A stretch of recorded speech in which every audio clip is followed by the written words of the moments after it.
যে আমরা একটি নৈতিক দায়িত্ব পালন করার জন্য এখানে এসেছিলাম। আমরা সবাই জানি বিএনপি চেয়ারপারসন সাবেক প্রধানমন্ত্রী বেগম খালেদা জিয়া তিনি জাতিকে তিনবার নির্বাচিত প্রধানমন্ত্রী হিসাবে নেতৃত্ব দিয়েছেন। এর বাইরেও তার একটি সংগ্রামী আপসহীন জীবন ছিল। তিনি গণতন্ত্র পুনঃপ্রতিষ্ঠা এবং মানুষের নাগরিক অধিকার প্রতিষ্ঠার জন্য আজীবন লড়াই করে গেছেন।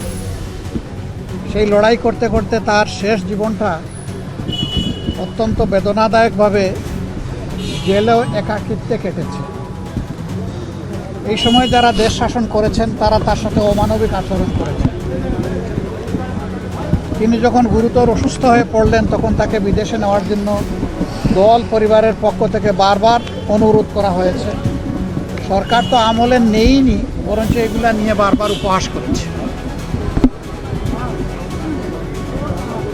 আল্লাহ তাআলার বিচার ইতিহাসের অমুক বিধান। শেষ পর্যন্ত তিনি চিকিৎসা নিয়েছেন, বিদেশেও গিয়েছেন, কিন্তু ততক্ষণে তার বিশাল ক্ষতি হয়ে গিয়েছে। সেই যে তিনি ব্রিটেন থেকে ফিরে আসলেন, আর কিন্তু বিদেশ চিকিৎসা নিতে যাওয়ার মতো উপযুক্ত স্বাস্থ্য আর তার থাকলো না। স্বাস্থ্যটা এতটাই ভেঙে পড়ল যে শেষ চিকিৎসা তাকে দেশেই নিতে হয়েছে। এই ক্ষেত্রে আমরা তার আত্মার মাগফিরাত কামনা করি। মহান রাব্বুল আলামিনের দরবারে দোয়া করি আল্লাহ তার বান্দির উপরে রহম করুন এবং জান্নাতের সর্বোচ্চ দরজা তাকে দান করুন। আমরা সহানুভূতি জানাই, সহমর্মিতা জানাই তার সন্তান বিএনপির ভারপ্রাপ্ত চেয়ারম্যান জনাব তারেক রহমান সহ তাদের পরিবারের সদস্যবৃন্দ, সংগঠনের নেতাকর্মী এবং তার চিকিৎসা কাজে যারা নিয়োজিত ছিলেন সেই সমস্ত চিকিৎসক সমাজের প্রতিও আমরা ধন্যবাদ জানাচ্ছি, কৃতজ্ঞতা জানাচ্ছি যে তারা বেগম খালেদা জিয়া দেশনেত্রীকে অত্যন্ত আন্তরিকতার সাথে তাদের সর্বোচ্চ যোগ্যতা অনুযায়ী তারা চিকিৎসা সেবা দিয়েছে।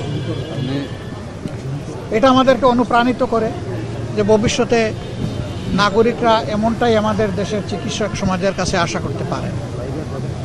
তিনি চলে গেছেন ইতিহাসের একটা বিরল সম্মান নিয়ে।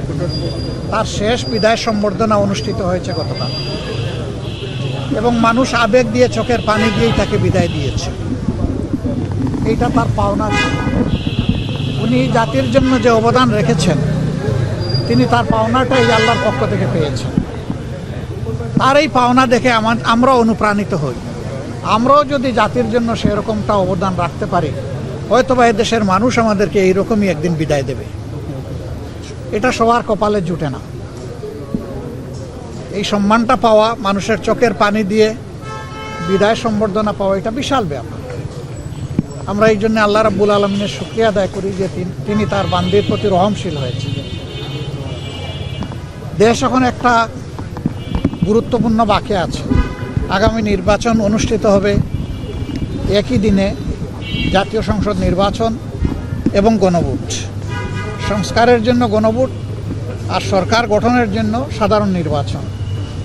12 তারিখের এই নির্বাচন নির্বিঘ্ন হোক, সুন্দর হোক এবং গ্রহণযোগ্য হোক,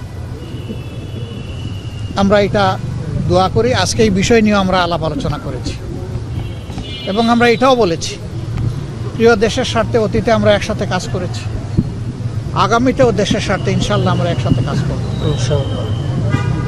তারেক রহমান সাহেব সহ বিএনপির নেতৃবৃন্দ একই আকাঙ্ক্ষা ব্যক্ত করেছেন, আমরাও একই আকাঙ্ক্ষা ব্যক্ত করেছি। এমনকি আমরা এটাও বলেছি যে 5টা বছরের জন্য জাতির স্থিতিশীলতার স্বার্থে একটা সুন্দর পরিবেশ ফিরিয়ে আনার স্বার্থে আমরা সবাই মিলেমিশে ভালো কোনো চিন্তা করতে পারি কিনা সেটাও আমাদের চিন্তা করা দরকার।